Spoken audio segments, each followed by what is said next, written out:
Another video on computer animation. This time is the first project assignment from CS 174C, taught by Dimitri Terzopoulos. And basically, it's kind of like this first part is about Hermite splines. So splines, we want to make things smooth, so we use splines. And basically, this program just takes in a bunch of control points. So a control point is composed of the position and the tangent, and it makes a Hermite spline out of it using the Hermite spline formulas. And it can also calculate the arc length by so it does like a linear approximation. So it splits the splines into a bunch of lines approximations, and then it just calculates the distance regularly. So I'll show you a couple demos and you can see how it's pretty cool. So we can parse the commands, and as you see, it outputs the arc length, and we can finally draw them. So it draws a curve in 3D space, and it's pretty cool.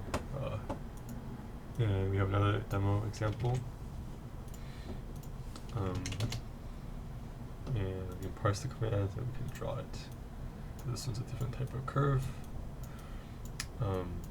We can also export splines.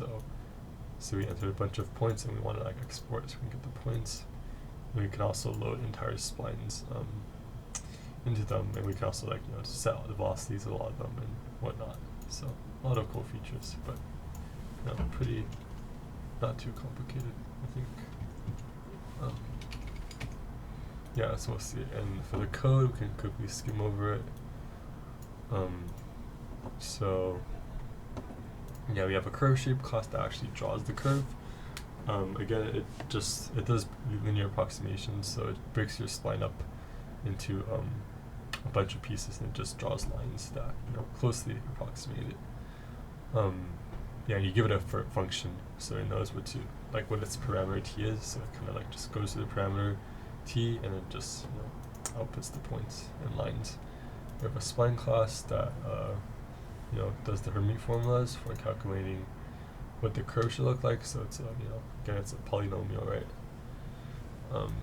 Multivariate polynomial, but and then we have our Hermite base. So we have some materials. We make our splines, and we make our sample count. So how many what's our sampling size, right? And we have arc length, we store in a table, and we render an animation. So this is just some camera lighting setup, axis, and then finally we actually draw the spline here. So we draw our curve here, and then we have some controls, as you can see: parse, load.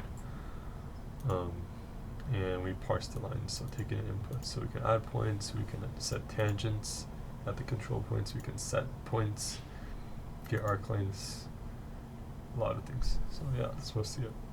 Hope you enjoyed.